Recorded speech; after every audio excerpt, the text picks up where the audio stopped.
close till I get up. Time is barely on our side.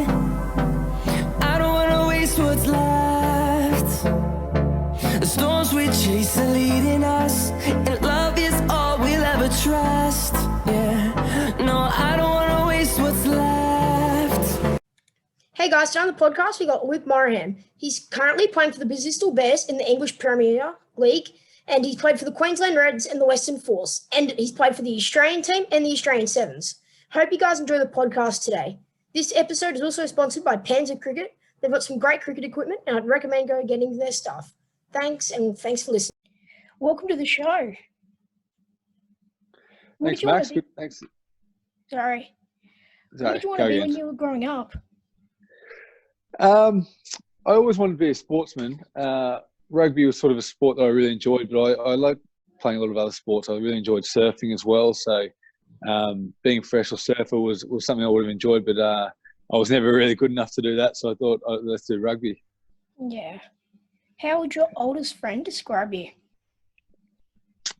Probably loyal. If we're that good of friends for that long a time, I'm probably loyal. But probably easygoing would be the other one. Yeah. What are you most proud of in your life? Well, I had a daughter probably 3 or 4 days ago, so that's probably my proudest moment at the moment. Pretty happy to be a new dad and start a young family. Congrats. Thanks. How do you handle hard times? That's a good question. I think understanding that they're not going to last is probably a good mindset to have, and sort of always trying to stay positive and just sort of work it out, step by step to get through it is my sort of mindset behind it all. Yeah. Has it been hard moving all the time?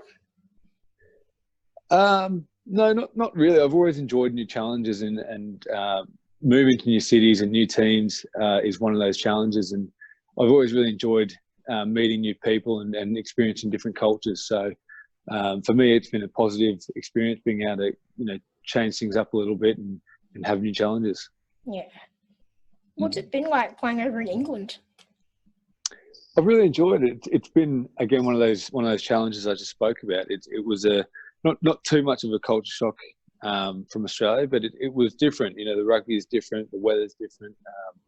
It's a lot more of a difficult competition in terms of its length and physicality. So again, it was another challenge I've so far really enjoyed. Yeah, what's the difference between the England rugby and Super Rugby?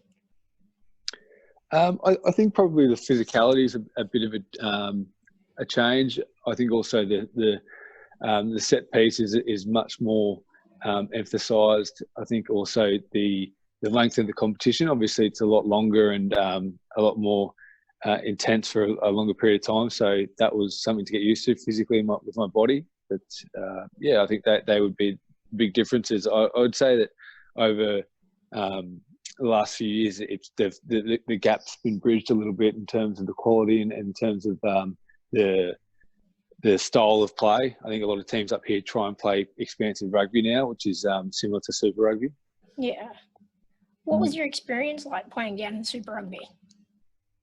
I really enjoyed it. It was obviously my first time playing professional rugby, so it was all I really knew at the time, and I was playing with some really good friends, and we had a few successful years there, so that was always enjoyable. But it's a difficult competition. It's a sprint. You've got to be on your game every week, so it's definitely tough, but it's a good learning competition. It's a competition that you've got to be, as I said, on your game and innovative and always moving forward every season. So it's a great competition. Yeah. What's the difference between the two clubs you've played for in Australia?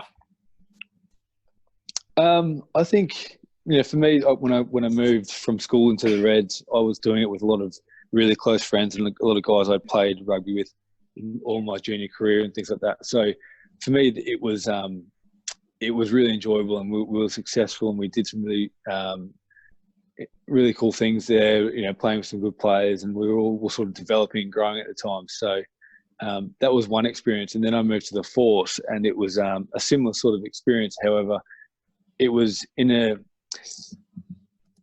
a landscape which was not really rugby known. It's very AFL influenced over there, so I wasn't really sure what it was going to be like. However, the rugby community there is one of the best rugby fans and support bases I've played in front of or been involved with, and they're just showing that now with the fact that they're holding in there and they're back in the Australian competition, and they're a fantastic organisation over there. So I wasn't surprised they'd hang around. But for me, that was another enjoyable environment because we were sort of underdogs a lot of the time in world rugby or in Australian rugby. So we always had a point to prove, which is another motivating factor.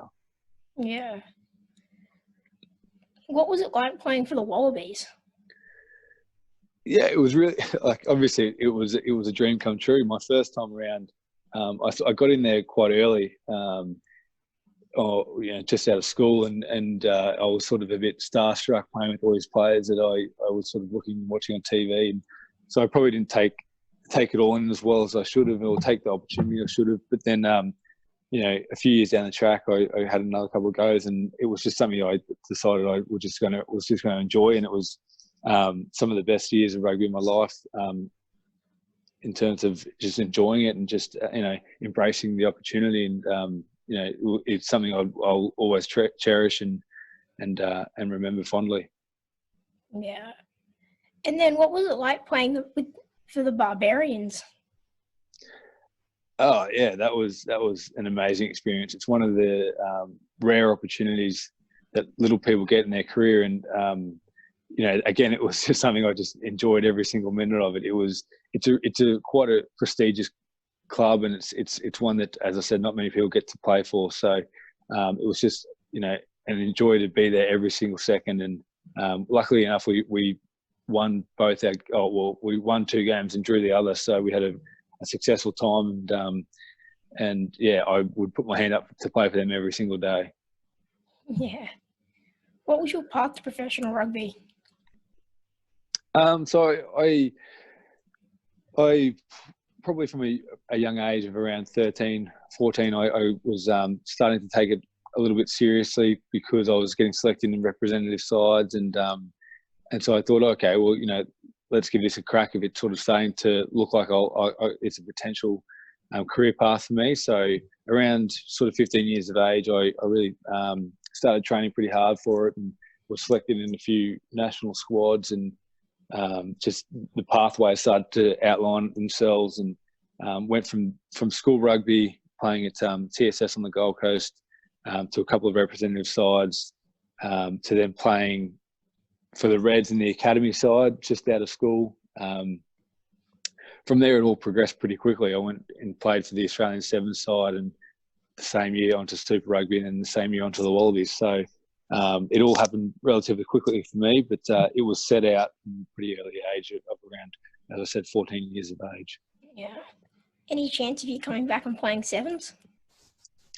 There was a chance, actually. I was back there earlier in the year to try and get in the Olympic squad.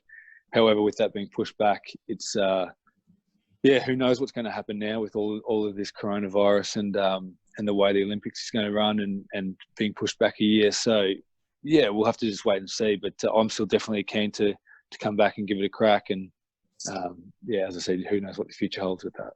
Yeah. What are your goals for the next couple of years? Obviously the Olympics, but what else is there?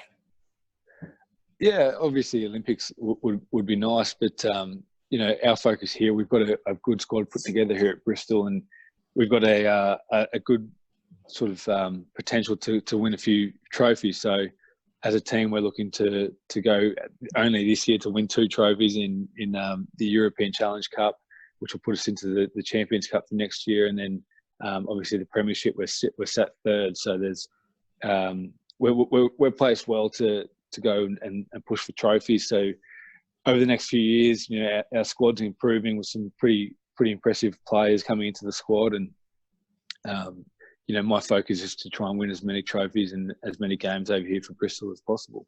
Yeah. How are you keeping yourself busy and fit during this time? We've been able to continue training from home or close by at a few fields around. So as a team, they've given us programs to continue our training, and that's kept us pretty busy. I've also just continued a bit of study. I always like to do things off the field in terms of upskilling myself, whether it's a little short course or a degree. And I've also, as I said, just had a baby, so that's kept me pretty busy as well. Yeah. What are you studying? I studied business management at uni, and then I just continued to do real estate management and investment. So I've gone along the real estate path and tried to see if I can progress into a career post rugby in that. Yeah. Who's the worst teammate to room with through your career, and why?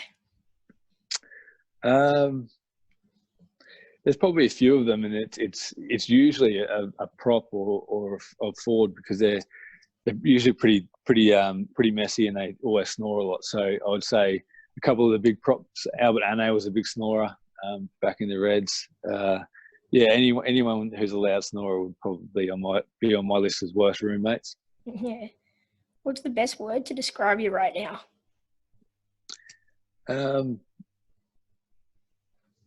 Content. I'm very happy with how things are going. So I would say that, I'm content. Life's good at the moment. For what's happening in the world, to have a newborn come into the world, it's sort of uplifting and something that sort of gives you some perspective, and it's all pretty good at the moment. Yeah. What advice would you give a 12-year-old today?